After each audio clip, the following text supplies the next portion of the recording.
പലപ്പോഴും നമുക്ക് വീടുകളിൽ വെച്ചിട്ടോ അല്ലെങ്കിൽ ജോലി സ്ഥലത്ത് വെച്ചിട്ടോ കയ്യിലോ കാലിലോ ഒക്കെ ആഴത്തിൽ മുറിവുകൾ പറ്റാറുണ്ട്. പ്രത്യേകിച്ച് ഷാർപ്പായിട്ടുള്ള ഇൻസ്ട്രുമെന്റ്സ് യൂസ് ചെയ്യുമ്പോഴോ അല്ലെങ്കിൽ ഗ്ലാസ് പൊട്ടി കയ്യിൽ വീണിട്ടോ ഒക്കെ ആഴത്തിലുള്ള മുറിവുകൾ വന്ന് രക്തക്കൊഴലുകൾക്കോ അല്ലെങ്കിൽ നാഡീഞരമ്പുകൾക്കോ ഇഞ്ചുറി വരാറുണ്ട്. ഇങ്ങനെ ഉണ്ടാകുന്ന സമയത്ത് ഏറ്റവും വലിയൊരു പ്രശ്നം എന്ന് പറഞ്ഞാൽ അമിതമായ രക്തസ്രാവമാണ്.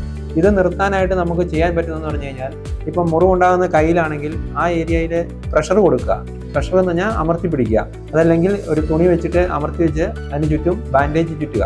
ഇത് ചെയ്തു കഴിഞ്ഞാൽ തന്നെ ഒരു പരിധിവരെ രക്തസ്രാവം കുറയ്ക്കാൻ സഹായിക്കും. അതുകൂടാതെ നമ്മൾ കൈ നമ്മുടെ നെഞ്ചിൻ്റെ ലെവലിന് മുകളിൽ ഉയർത്തി പിടിക്കുകയും കൂടി ചെയ്തു കഴിഞ്ഞാൽ മിക്കവാറുമുള്ള ബ്ലീഡിങ് എല്ലാം അതോടെ നിൽക്കുന്നതാണ്. പിന്നീട് ഇതിൻ്റെ കൂടെ തന്നെ വരുന്നൊരു പരിക്കാണ് നാഡീഞരമ്പുകൾക്കുണ്ടാകുന്ന പരിക്കുകൾ. നെർവ്സ് കട്ടായി കഴിഞ്ഞ് കഴിഞ്ഞാൽ നമുക്ക് ഫീൽ ചെയ്യുന്നതെന്ന് പറഞ്ഞാൽ കയ്യിലേക്കുള്ള മരവിപ്പാണ് പ്രധാനമായിട്ടും തോന്നുന്നത്. അതുകൂടാതെ കൈ വിരലുകൾ അനക്കാനുള്ള ബുദ്ധിമുട്ട് തോന്നാം. അത് കൈയുടെ ചലനാവളികൾ മുറിഞ്ഞാലും അങ്ങനെ തന്നെ സംഭവിക്കാം. ഇങ്ങനെയുള്ള പരിക്കുകളിൽ ഏറ്റവും പെട്ടെന്ന് ചെയ്യേണ്ടതെന്ന് വെച്ച് കഴിഞ്ഞാൽ, നമ്മൾ ഒരു മൈക്രോ സർജറി സൗകര്യമുള്ള അല്ലെങ്കിൽ ഒരു പ്ലാസ്റ്റിക് സർജറി ചെയ്യുന്ന ഒരു ആളുടെ സഹായം എത്രയും പെട്ടെന്ന് തേടുക എന്നുള്ളതാണ്. അങ്ങനെയുള്ള സ്ഥലങ്ങളിൽ ചെന്ന് കഴിയുമ്പോഴാണ് ഈ മുറിഞ്ഞുപോയ രക്തക്കൊഴലുകൾ, നാഡീഞരമ്പുകൾ, ചലനവളികളെല്ലാം റിപ്പയർ ചെയ്ത് ഒരു പൂർവ്വസ്ഥിതിയിലേക്ക് ആക്കാൻ സാധിക്കുകയുള്ളൂ.